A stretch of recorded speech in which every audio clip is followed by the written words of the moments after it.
वचन को सुनेंगे। सभी को जय मसीह की। परमेश्वर का धन्यवाद हो भाइयों और बहनों की एक बार फिर से परमेश्वर के पवित्र वचन का अध्ययन करने का हमें भाग्य मिला है। परमेश्वर का वचन परमेश्वर ने इसलिए दिया है कि हम इसको पढ़ें, इस पर मनन करें और वचन के अनुसार अपने जीवन को यापन करें। और जैसा आप जानते हैं, हमारे 4 अध्ययन की जो श्रृंखला चल रही है उसमें जो विषय दिया गया है वो विषय है विश्वासी जीवन की जिम्मेदारियां।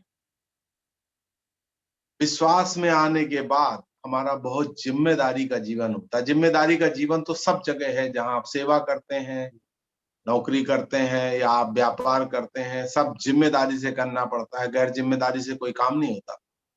लेकिन जब हम प्रभु में आते हैं तो हमारी कितनी बड़ी जिम्मेदारियां, हमारी सांसारिक जिम्मेदारियों से अलग हट करके ये जिम्मेदारियां भी हमारे ऊपर जुड़ जाती हैं। इसलिए इस अध्ययन को आगे बढ़ाते हुए, अभी तक हमने अध्ययन किया था कि जब हमने प्रभु यीशु मसीह में विश्वास किया तो हम धर्मी ठहराए गए, अर्थात जो पाप और गुनाह हमने किए थे परमेश्वर ने उन पापों को धो डाला और हमें न्याय की अदालत, जो सबसे ऊंची अदालत है, स्वर्गीय अदालत से हमें परमेश्वर ने बरी कर दिया। इसलिए हम पर कोई दोष नहीं लगा है।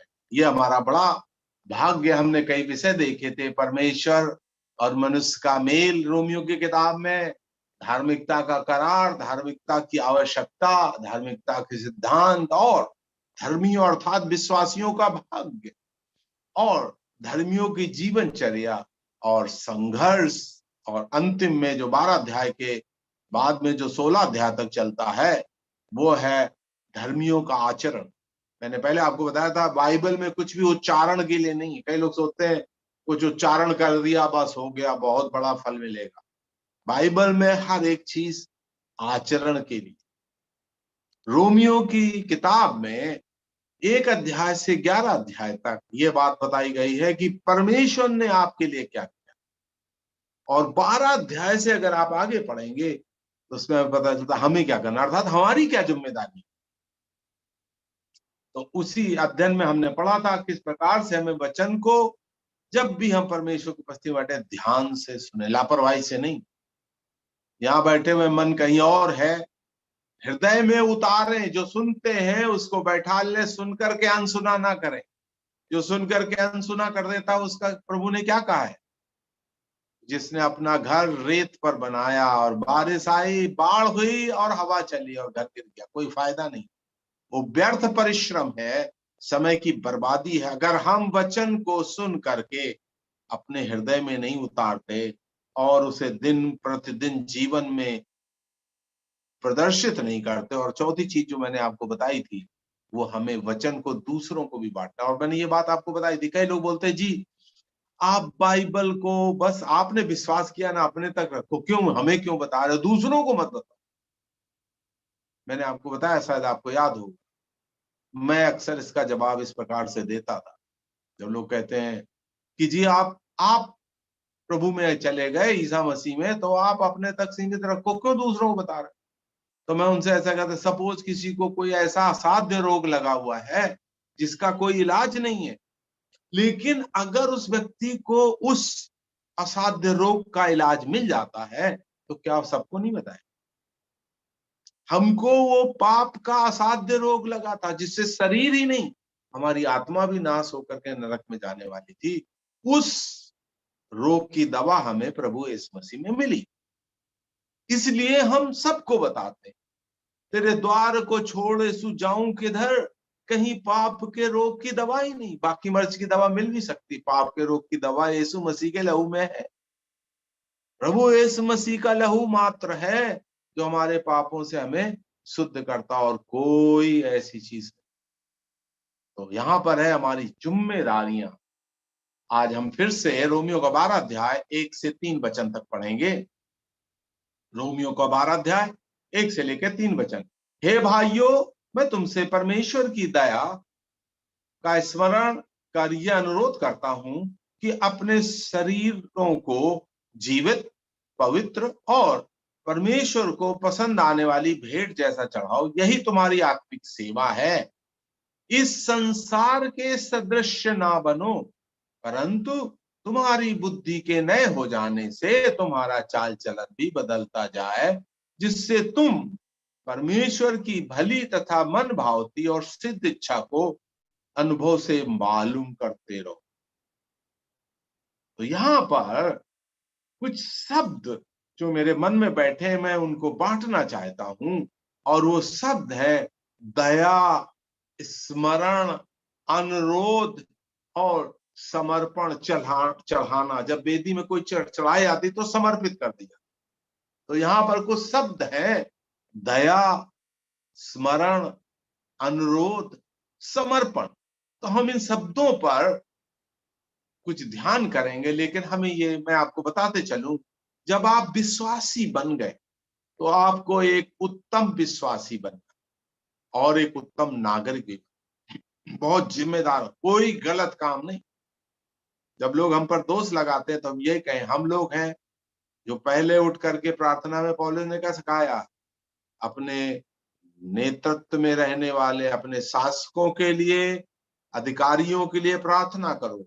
हम एक उत्तम नागरिक हैं। सर्वप्रथम हम अपने प्रधानमंत्री, राष्ट्रपति, गवर्नर, मुख्यमंत्री, अधिकारियों के लिए प्रार्थना करें, प्रभु उन्हें ज्ञान दे ताकि हमारे देश का शासन अच्छे से चले, प्रभु उनको संभाले, हम लोग उत्तम, और हम अपना काम भी अच्छी तरीके से कर सकते।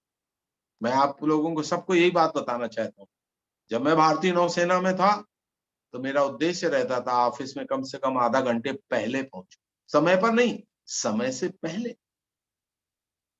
ये है उत्तम नागरिकता। जो भी जगह भी परमेश्वर ने आपको रखा है, जो भी आप काम कर रहे हो, उस पर समय से पहले। आजकल लोगों को मीटिंग में आने के लिए समय पर नहीं आते, हॉस्पिटल में पहुंचेंगे, स्टेशन पे टाइम से पहुंचेंगे, लेकिन मीटिंग के लिए समय पर नहीं पहुंच पाते। इसलिए हमें देखना है, हमें एक उत्तम विश्वासी नहीं, एक उत्तम नागरिक बनना है। प्रभु ने क्या कहा, तुम जगत की ज्योति, मत्ती का 5:14 में और 5:13 में, जैसे भाई ने अभी प्रार्थना में भी याद किया, तुम जगत के नमक हो, तुम जगत की ज्योति हो। नमक क्या करता है, नमक स्वाद देता है और नमक सड़ाहट से बचाता है। नमक के दो काम, बिना नमक के खाना खा के देखिए आप, नमक स्वाद देता है और नमक सड़ाहट से, जो पिक्कल बनाते हैं उसमें अगर नमक नहीं होगा तो सड़ जाए। तो हम नमक हैं, हमारे द्वारा समाज में स्वाद, अच्छाई है, और हमारे द्वारा सड़ाहट नहीं होती, अच्छाई होगी। जहां हम होंगे वहां कोई बुराई नहीं पनपने पाएगी, ना हम बुरा काम करेंगे ना करने देंगे। इससे प्रभु ने कहा, तुम जगत की ज्योति। ज्योति क्या करती, अंधकार को भगाती है। अंधकार को भगाने के लिए कोई और रास्ता नहीं है, अंधकार को भगाने के लिए एक ही रास्ता है, वो है ज्योति, लाइट। तो यहाँ पर हम देखते हैं विश्वासियों की चौतरफा जिम्मेदारियां। आप समझ लीजिए, इस चीज को अपने मन में उतारिए। स्वयं के लिए जिम्मेदारी, हमारे अपने शरीरों को, है, हमारे आत्मिक जीवन को, हमारे व्यवसाय को, हमारे परिवार को, ये हमारी कई एक जिम्मेदारियां प्रभु ने हमें दी हैं। तो पहली है, जैसा मैंने आपको नोट्स इसलिए भेजे ताकि आप इस पर ध्यान दें, ये बहुत जिम्मेदारी का जीवन है। अपने स्वयं के जीवन, मैं अभी 73 साल चल रहा हूँ, 4:30 बजे उठता हूँ, रिटायर हूँ। रिटायर आदमी तो 9 बजे तक सो सकता है, उसको क्या उठने की जरूरत। लेकिन हमें अपने आत्मिक जीवन को बढ़ाना है, हमें काम करना है ताकि हमारा शरीर सही रहे, हमारा आत्मिक जीवन सही चले। स्वयं के प्रति जिम्मेदारी है। दूसरा है कलीसिया के प्रति। मैं कलीसिया में भी आधे घंटे पहले जाता,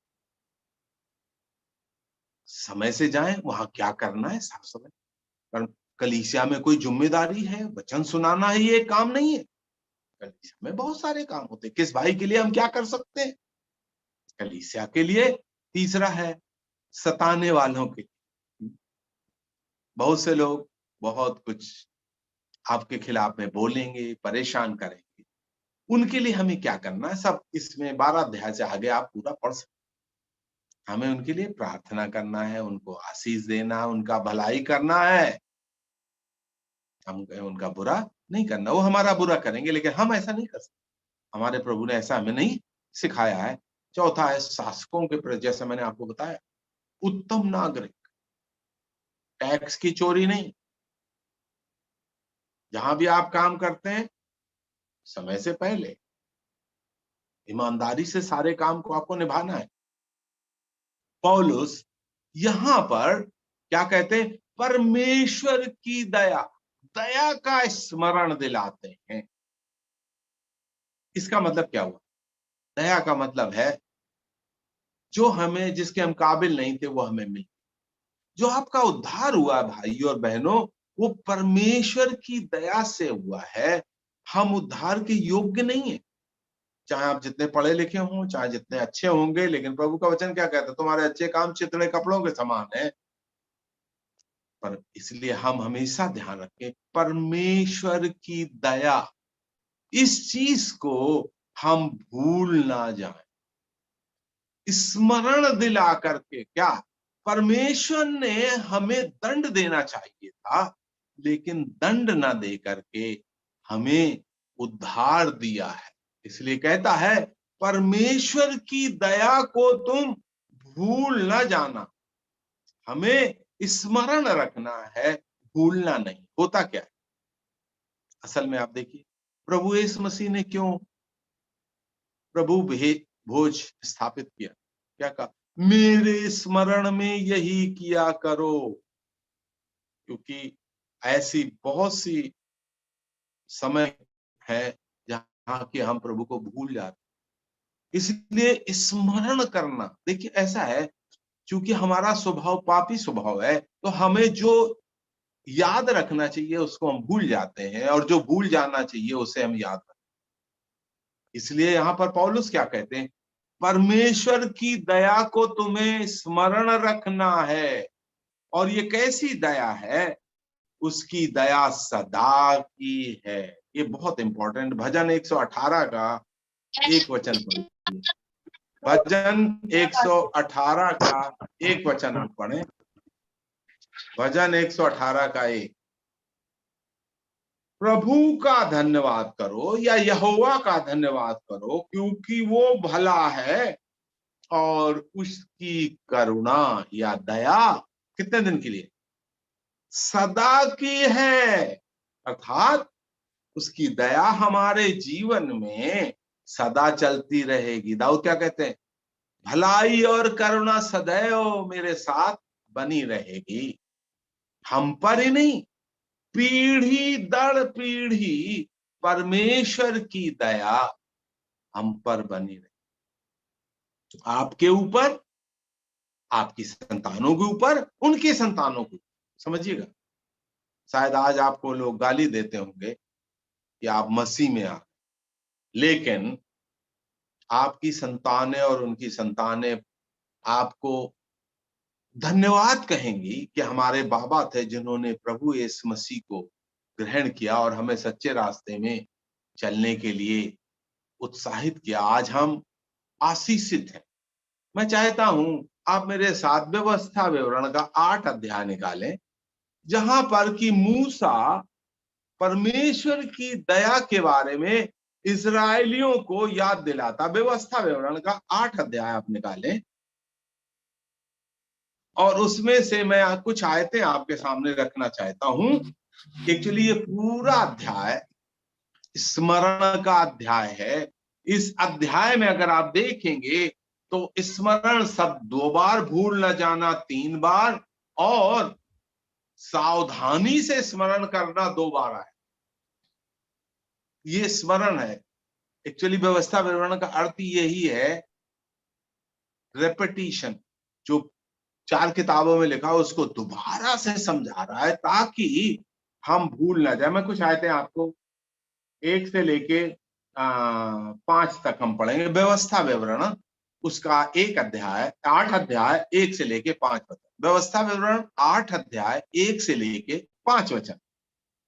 जो जो आज्ञा मैं आज तुझे सुनाता हूं उन सब पर चलने के लिए सावधान रहना, ताकि तुम जीवित रहो और बढ़ते जाओ, और जिस देश के विषय में प्रभु ने तुम्हारे पूर्वजों से शपथ खाई है उसमें जाकर उसके अधिकारी हो जाओ। स्मरण रख, एक ये शब्द समझिएगा, स्मरण रख कि तेरा प्रभु परमेश्वर इन 40 वर्षों में तुझे सारे निर्जन प्रदेश के मार्ग से इसलिए ले आया कि तुझे नम्र बनाए, तेरी परीक्षा करके जान ले कि तेरे मन में क्या है और तू उसकी आज्ञाओं का पालन करेगा अथवा नहीं।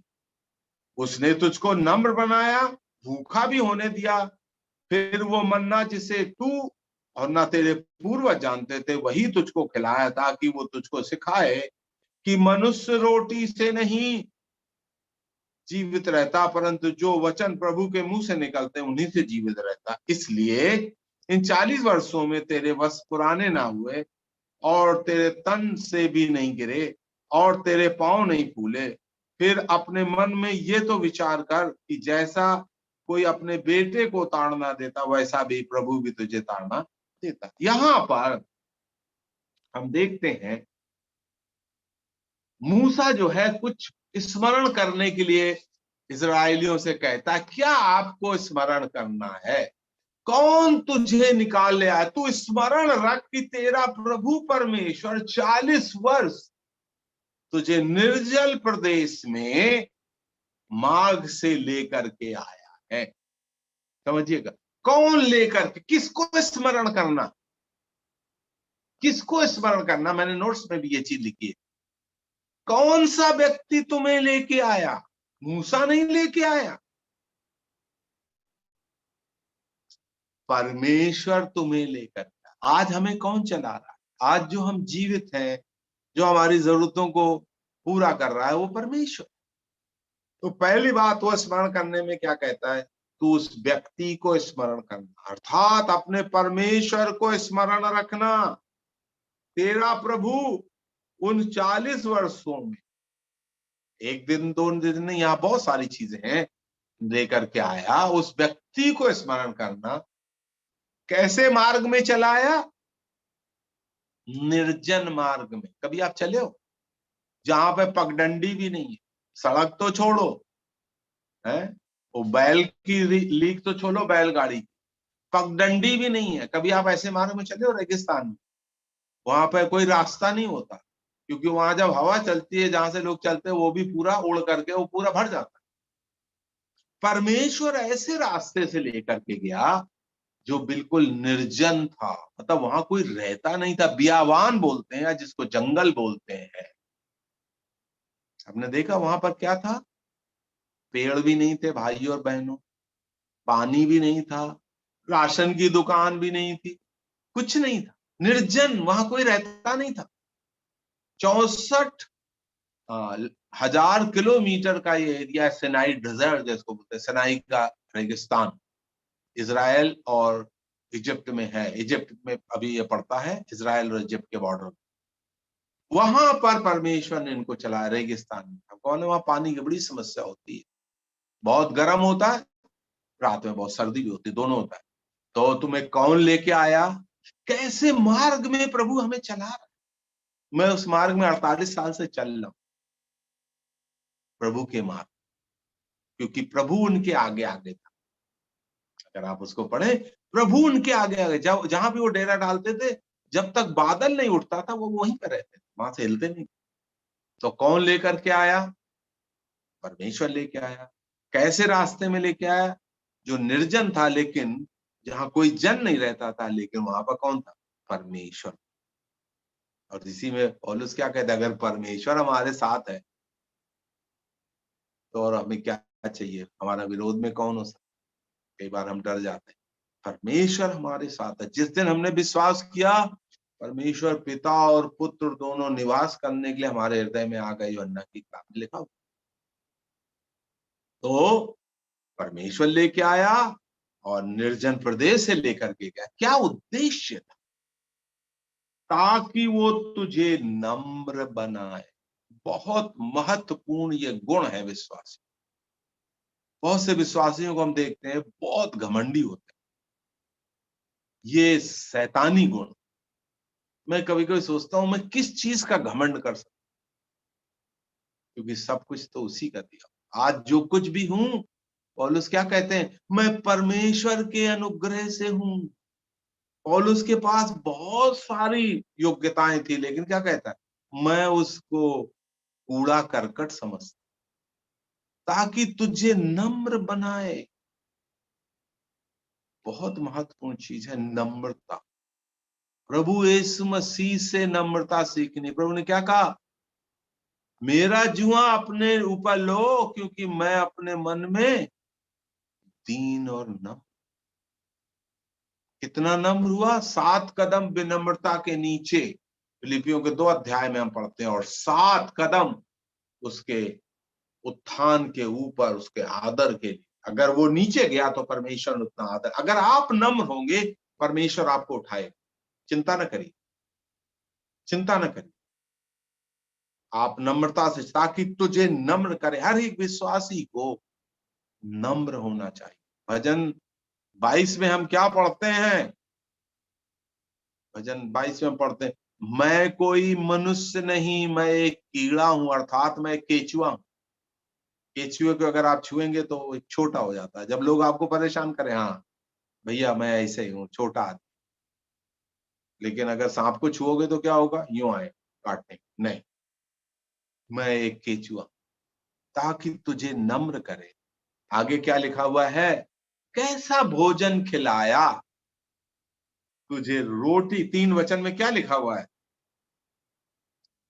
उसने तुझको न बनाया, भूखा भी होने दिया, और फिर वो मन्ना जिसे न तू और न तेरे पूर्वज जानते थे, वही तुझको खिलाया, ताकि तुझको सिखाए।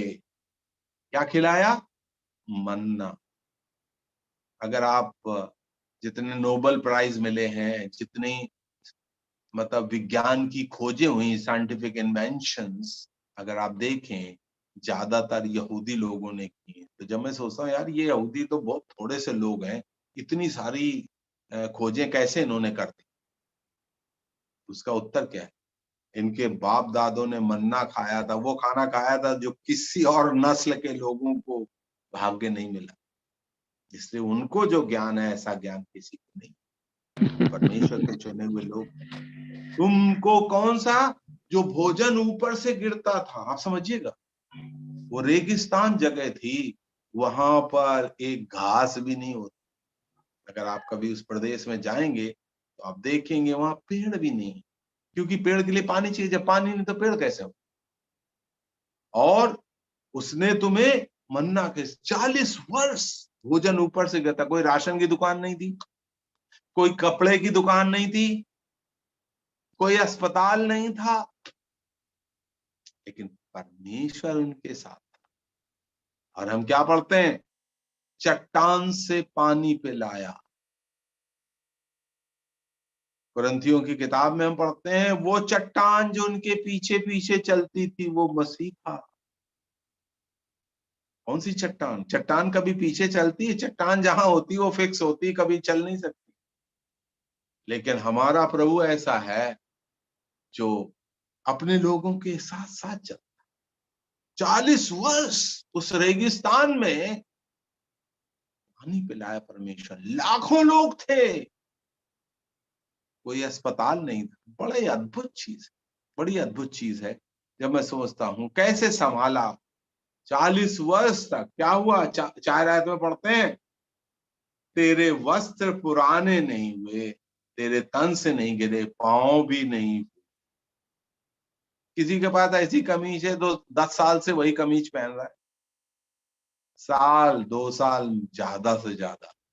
अब सोचो, इजराइल वालों की कमीज और कुर्ता जो है 40 साल तक फटे ही नहीं। सोचिए आप, कैसा लगता होगा, क्या अजीब है, ऐसा कोई कपड़ा होता है क्या? परमेश्वर की आशीष आपके एक एक चीज में होगी। मैं ये आपसे कहना चाहता हूं, परमेश्वर को हमारे कपड़े की भी फिक्र है। उनके पांव नहीं फूले, बैलगाड़ी से नहीं जा रहे थे, वो कोई टैक्सी से नहीं, या सब चल के जा रहे थे। 40 वर्ष की यात्रा थी, किसी के पैर में सूजन नहीं आई, कपड़े पुराने नहीं। क्यों ऐसा? क्योंकि परमेश्वर उनके साथ था। यहाँ पर कहता है इसलिए तेरे वस्त्र पुराने ना हुए, तेरे तन से ना गिरे और तेरे पांव भी नहीं फूले। और एक जगह और भजन में लिखा हुआ है, उनके बीच में कोई एक कमजोर व्यक्ति भी नहीं था। समझिएगा, इस भोजन से इतनी शक्ति मिलती थी। और वो भोजन असली क्या है? परमेश्वर का वचन। यह हमारे लिए लिखा हुआ है। तो हमें इन तमाम चीजों को याद करना है। और उद्देश्य क्या था? वो 18 वचन में, परंतु अपने प्रभु परमेश्वर को स्मरण रखना, क्योंकि वही है जो तुझे संपत्ति प्राप्त करने की सामर्थ इसलिए देता है कि जो वाचा उसने तेरे पूर्वजों से शपथ खाकर बांधी थी उसको पूरा करे, जैसे आज प्रकट है। वो सामर्थ देने वाला। उनके बीच में कोई भी एक कमजोर व्यक्ति नहीं था। तो हमें इसको समझना है। लेकिन हुआ क्या? आप हमारे साथ भजन संगीता 95 निकालिए। भजन संगीता 95,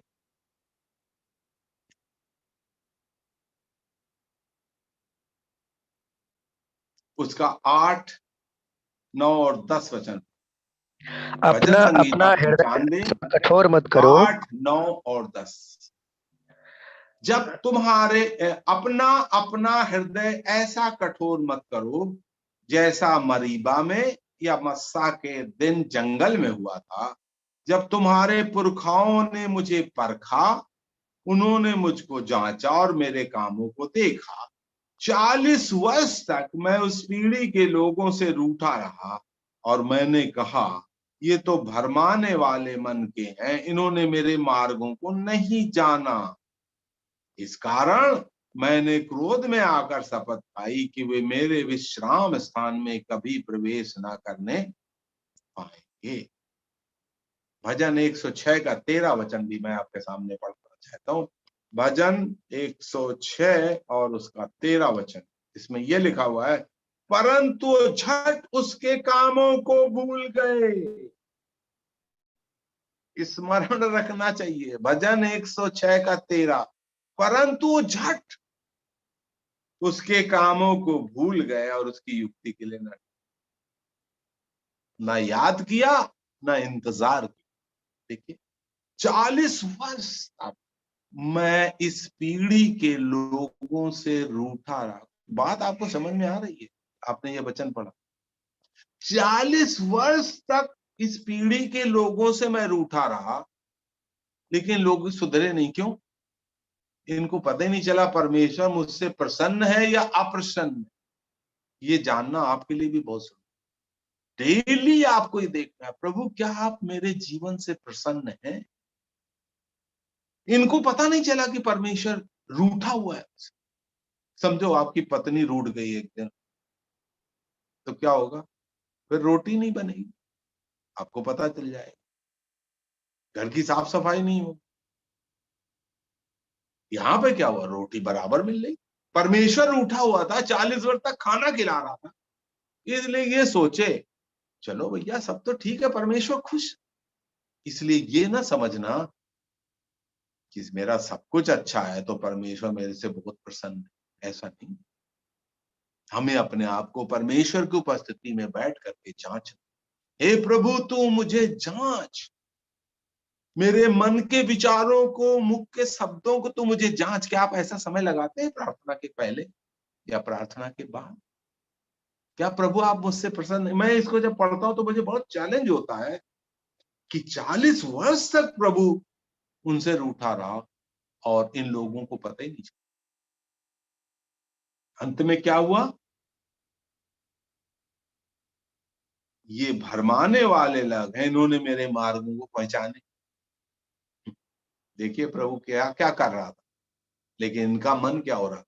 भटक रहा। आज भी कितने विश्वासी प्रभु में मन नहीं लगा हुआ है, दुनिया में मन लगा हुआ, भटक रहा है।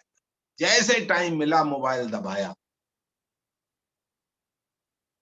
भाइयों और बहनों, हमारे मन को भटकने नहीं देना। मन का कंट्रोल, जिसने अपने मन को कंट्रोल किया उसने अपने आप को सब कुछ कंट्रोल। इनके मन क्या कहता है, भरमाने वाले हैं, प्रभु के रास्ते को नहीं जानते, कौन से रास्ते में आपको चलना। इस कारण मैंने शपथ खाई है, क्या हुआ, ये मेरे विश्राम दिन में प्रवेश ना करने पाए। क्या हुआ, वो लोग इसमें आगे आगे आप सुनेंगे, पढ़ेंगे तो आप पूरा अगर इसको पढ़ेंगे, उन्होंने परमेश्वर की आवाज को नहीं सुना, परमेश्वर के मार्ग को नहीं जाना, अंत में उस प्रदेश में भी प्रवेश नहीं कर पाया। आपको पता है 20 साल की उम्र से ऊपर जितने लोग थे वो सब के सब बियावान में ढेर, वो वो रेगिस्तान कब्रिस्तान बन। इसलिए हमें भाई और बहन, जब हम प्रभु में आए, अपने आप को रोज स्मरण करें, प्रभु की दया का स्मरण करें। वह कौन सा प्रभु हमें पाप के बंधन से निकाल करके ले आया है। ये प्रभु ने उद्धार दिया, किसी संस्था किसी व्यक्ति का काम नहीं है, ये साक्षात परमेश्वर का काम है। पतरस से प्रभु ने क्या कहा, पतरस तू धन्य है क्योंकि ये बातें परमेश्वर पिता ने तुझ पर प्रकट की हैं। परमेश्वर तुम्हें निकाल के ले आया है, परमेश्वर हमें इस निर्जन प्रदेश में चला रहा है। और उद्देश्य क्या है, हम बड़ी नम्रता से चले भाई और बहनों, जो कुछ करें, और ये मन्ना खिला रहा, ऐसा भोजन और दुनिया में कहीं। जो बातें बाइबल में लिखी गई हैं भाई और बहनों, ये बातें कहीं और आपको सुनने और पढ़ने को नहीं मिलेंगी। प्रभु यीशु मसीह वो चट्टान है, जिस पानी से आप पीते हैं उसमें से आप पिएंगे, आप कभी प्यासे ना होंगे। सामरी स्त्री से प्रभु ने क्या कहा, जो मुझ में से पिएगा वो कभी प्यासा होगा, जो दुनिया से पिएगा वो फिर प्यासा होगा। क्या हुआ था, 5 खत्म कर चुकी थी और छठे के साथ रह रही थी, लेकिन प्रभु ने क्या कहा, इससे तुझे कोई संतोष नहीं मिलने वाला, मुझ पर विश्वास कर, तेरे अंदर जीवन जल की नदियां बहने लगेंगी। कैसे संभाला, प्रभु की आशीष एक एक चीज में होगी। प्रभु को आपके कपड़ों से फिक्र है। शायद आपने पढ़ा होगा, मैं उस हिस्से को निकालना नहीं चाहता हूं। प्रेरितों के किताब के 12 अध्याय में जब याकूब को हेरोदस ने मरवा डाला और अगला नंबर पतरस का था, पतरस बंदी गृह में था और 4 कैदियों से बंधा हुआ, उसको बच निकलने की कोई उम्मीद नहीं थी। लेकिन जब स्वर्गदूत रात में आया, और पतरस तो बहुत गहरी नींद में सोया हुआ था, तो उसने उसके पसली पर मारा। देखिए आप जरा निकाल लीजिए, अच्छा रहेगा। प्रेरितों का किताब 10 अध्याय, उसका 12 अध्याय, प्रेरितों का किताब 12 अध्याय और उसका 7 वचन। प्रेरितों की पुस्तक 12 अध्याय 7। तो देखो प्रभु का एक स्वर्गदूत सहसा आ खड़ा हुआ और पतरस की कोठरी में ज्योति चमकी। स्वर्गदूत ने पतरस की पसली पर हाथ मारकर उसे जगाया और कहा, उठ, फुर्ती कर। पतरस इतना गहरा सो रहा था, इतना लाइट हुआ उस स्वर्गदूत से, बोलते हैं ना यार लाइट जला दो, ये सो रहा है उठ जाएगा। पतरस को इतनी बड़ी स्वर्गीय लाइट आई फिर भी उठा नहीं। लेकिन मैं आपके सामने क्या रखा चाहता हूं, उठ फुर्ती कर। पतरस के हाथों से जंजीरें गिर पड़ी। 8 वचन। स्वर्गदूत ने उससे कहा, कमर बांध और अपने जूते पहन। वाह, जब मैं इसको सोचता हूँ, जूते यहाँ पे लिखा हुआ है, अंग्रेजी में सैंडल, चप्पल। स्वर्गदूत को पतरस की चप्पल का भी ख्याल था। समझिएगा, परमेश्वर को आपके एक एक चीज का ख्याल। कैसा महान परमेश्वर। क्योंकि पतरस जल्दी में भाग जाएगा, बोलते हैं नहीं, अपने यहाँ बोलते हैं ना, जैसे जेल से छूटे हो ऐसे भाग रहे हो। पतरस जेल से छूट रहा था, ऐसा ना हो चप्पल छोड़ के चला जाए। प्रभु को आपके चप्पल की भी ध्यान है। एक चीज, उनके कपड़े पुराने नहीं हुए, कोई कमजोर नहीं, किसी के पैर नहीं फूले। ये है उद्धार का चमत्कार भाइयों और बहनों, उद्धार का चमत्कार है ये। परमेश्वर जैसे उद्धार देता है वो सर्वांगीण आपकी सुरक्षा,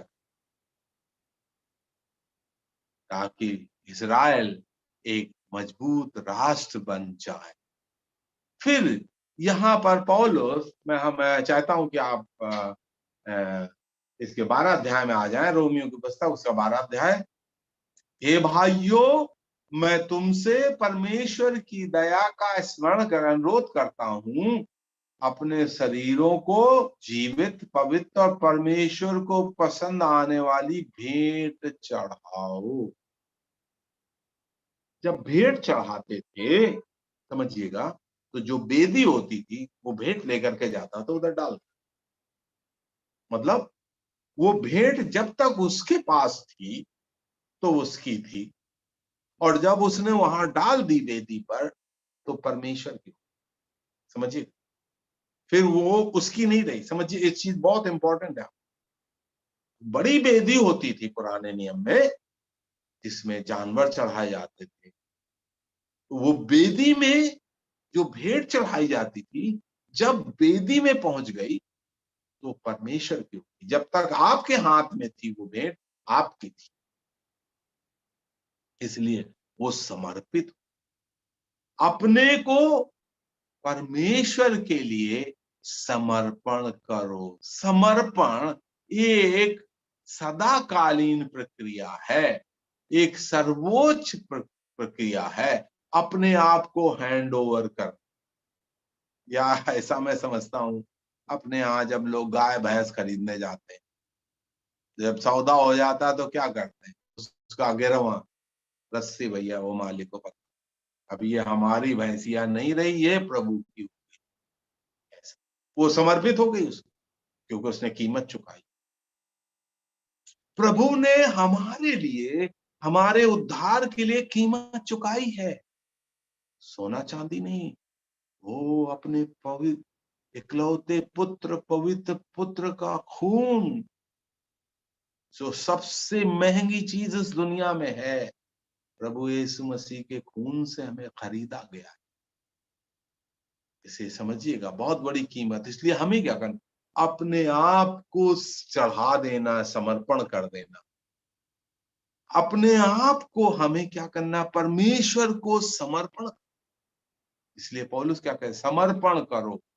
ये एक इच्छा कार्य है, ये निर्णय है, ये अपने जीवन का अहम सेल्फ, दूसरों को समर्पण या प्रभु को। तो हमारे जीवन में समर्पण बहुत जरूरी। कई दफे हम लोग क्या करते हैं, अपने आप को समर्पण नहीं करते, अपनी मर्जी से चलते, नहीं, ऐसा नहीं। इसलिए यहां पर जो पौलुस शब्द इस्तेमाल कर रहे हैं, चढ़ाओ, भेंट चढ़ाओ, भेंट चढ़ाओ अपने आप, मतलब समर्पण कर दो। अब आप अपने नहीं रहे, क्योंकि आप वेदी पर चले, आप परमेश्वर हो। अब मैं अपना नहीं हूं। पौलुस क्या कहते हैं, मैं क्रूस पर चढ़ाया गया हूं, मैं जीवित तो हूं, लेकिन मैं मसीह में जी, और मसीह मुझ में जी। जब लोग मिलिट्री की सेवा में जाते हैं तो वो देश के लिए समर्पण करते हैं, फिर वो अपने नहीं रहते। लोगों को बहुत फैसिलिटी तो मिलती है, लेकिन वो देश के लिए, समझिए, वो समर्पित है। चाहे उनकी जान चली जाए, उनको वो देश की सेवा करनी है, रक्षा करनी। यही शब्द यहाँ पर है, अपने आप को चढ़ा देना, बलिदान कर देना, जीवित बलिदान। तो ये जो समर्पण है, ये बहुत एक महत्वपूर्ण शब्द, और इसमें से मैं कुछ मिसालें आपके सामने रखना चाहता हूं। और उसमें पहली मिसाल है, जैसा मैंने लिखा है, अब्राहम के बारे।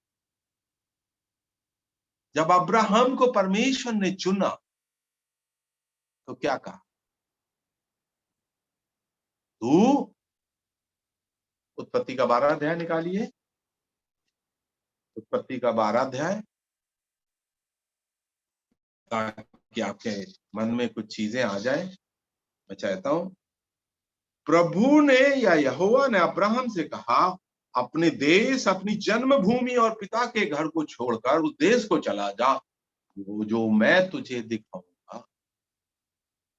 क्या समर्पण करने के लिए परमेश्वर ने कहा, अपना जन और अपना धन। सोचिएगा, 75 साल की उम्र थी, अपना घर और अपना परिवार सब पूरा छोड़ दो। सोच लो, ये बहुत बड़ी चीज है। कैसे छोड़ दें? यहीं तो रहें। ये बनाई हुई कहानी नहीं है। अभी कुछ महीने पहले पोप साहब उस गांव में गए थे जहाँ के अब्राहम रहने वाले थे, इराक में। अभी भी वो गांव है, ऊर प्रदेश, ऊर जगह का नाम है। वो उनका घर अभी भी वहां पर है, अब्राहम का। ये 4000 साल पहले की घटना, मैं आपको 4200 साल पहले की घटना आपको बता। अपने जन को, अपने धन को, घरों में रहते थे। अच्छा सभ्य देश था। और अपने रिश्तेदारों को छोड़ उस देश को चला जा, अपने देश और पिता के घर का समर्पण करने के लिए। दूसरा है, इसी के 13 अध्याय में पढ़ते हैं, उसने अपने अधिकारों का समर्पण किया। जब लूत और अब्राहम के चरवाहों के बीच में झगड़ा हो गया, अब्राहम उम्र में बड़े थे, लेकिन उन्होंने क्या कहा, लूत पहले आप चुन, आपका चुनने का अधिकार पाए। वो तो कैसे भाई, मैं बड़ा हूं, पहले मुझे। भाई और बहनों, जब आप अपने आप को समर्पण, प्रभु आपका कभी नुकसान नहीं होने देगा, ध्यान रखिए। अगर आपने प्रभु पर विश्वास किया है, धन और जन छूट गए, प्रभु क्या कहता, 100 गुना मैं उसे दूंगा। अपने अधिकारों का समर्पण।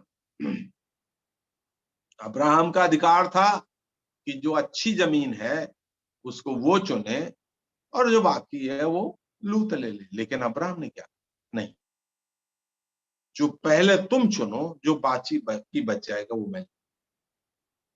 फिर परमेश्वर ने उसको दर्शन भी दिया तुरंत, अगर आप पढ़े उत्पत्ति के 13 अध्याय।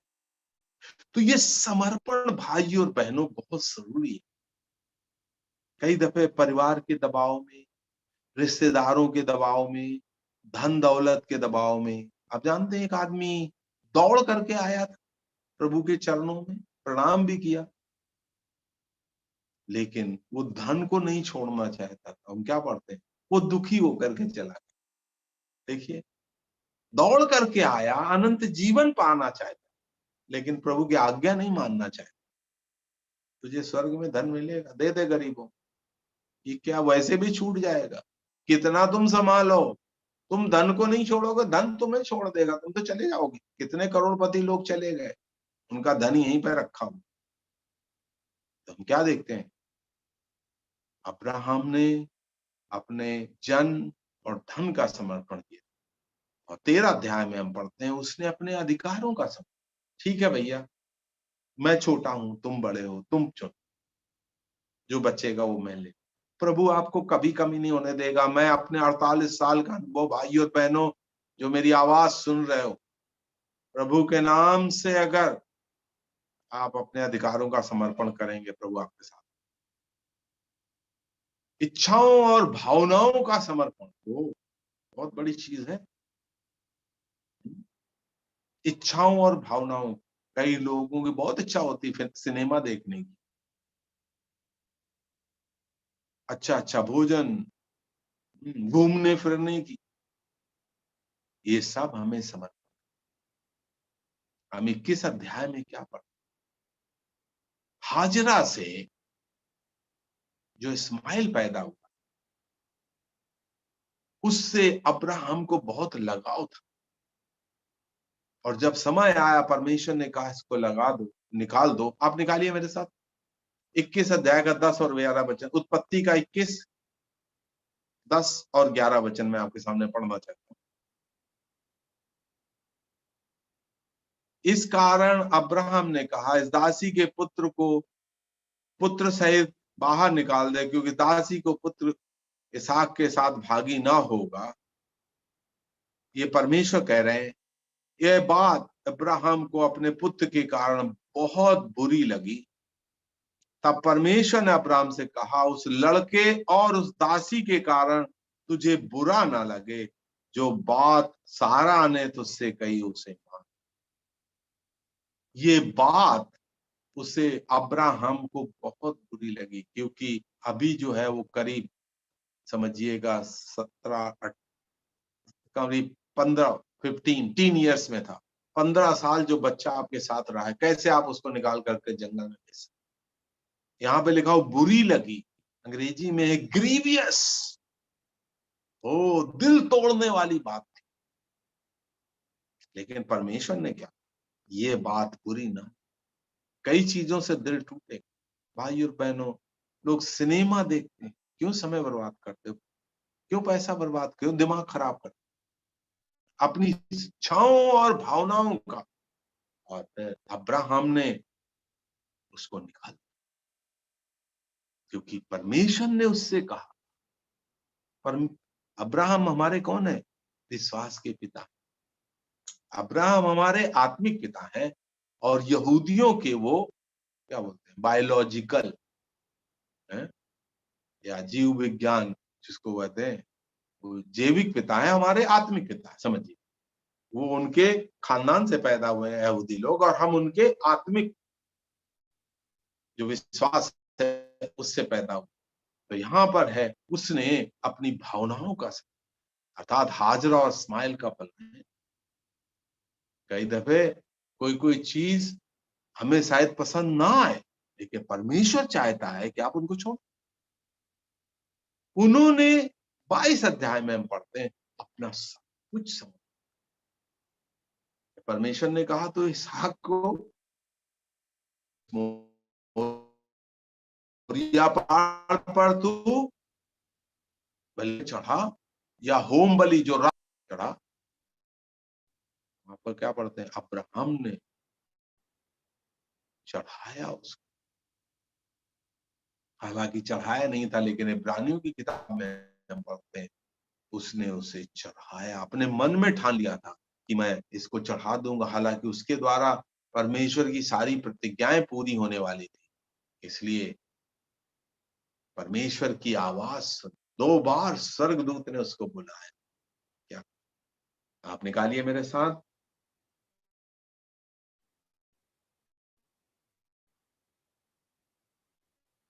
उत्पत्ति का 22 अध्याय 11 वचन। तब अब में अब्राहम, देख मत बढ़ा, क्योंकि जो कुछ तूने किया है, और तूने अपने पुत्र को मुझसे नहीं रख छोड़ा, इसलिए मैं जान गया हूं तू परमेश्वर का भय मानता है। अब्राहम ने आंखें उठाई और क्या देखा, पीछे मेढ़ा अपने सींगों से फंसा हुआ है। कौन सा मेढ़ा? प्रभु यीशु मसीह। ये परमेश्वर का मेमना था, परमेश्वर ने दिया था। उस प्रभु का दर्शन पाया उसने। 15 वचन में आइए, उत्पत्ति 22 का 15।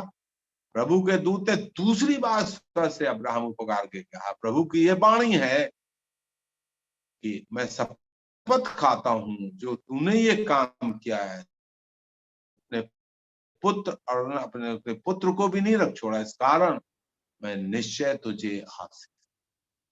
तो परमेश्वर की आवाज सुनी, परमेश्वर के मेमने का दर्शन। ये किसका फल था? समर्पण का। तो भाइयों, आज हमने 2 चीजें देखी, स्मरण और समर्पण। ये क्यों अब्राहम के बारे में इतना कुछ लिखा? आज अब्राहम इतने आदरणीय कैसे हो? उनको क्रिश्चियंस, यहूदी, मुसलमान सब लोग आदर करते हैं, क्योंकि उनका जीवन बहुत समर्पित जीवन। उन्होंने परमेश्वर के लिए अपना सर्वस्व समर्पित। भाइयों, परमेश्वर ने हमें, तो हम भी अपने आप को समर्पण, जब ना हमें परमेश्वर की आवाज सुनाई पड़ेगी, ना हमें परमेश्वर की आशीष। इसलिए अपने जीवन समर्पया को याद करें। आपको परमेश्वर ने चुना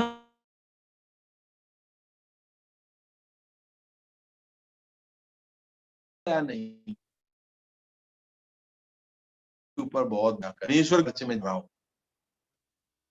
सोच कि परमेश्वर की दया है क्या,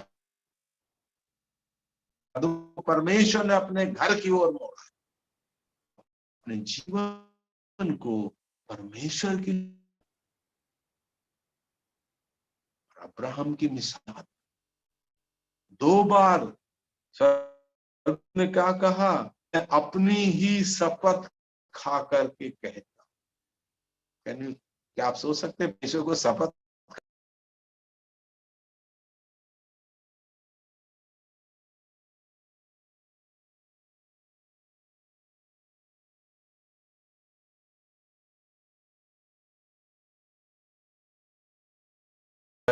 है। हमारा समय भी समाप्त हो गया, तो मैं ये बात फिर से कहना चाहता हूं, हम परमेश्वर की दया को कभी ना भूलें और हम अपने समर्पण को, अपने सारे जीवन को, तन मन धन विचारों को, इच्छाओं को, भावनाओं को, अपने सर्वस्व को प्रभु के लिए, प्रभु के काम के लिए समर्पण करें। परमेश्वर इस वचन से आपको आशीष।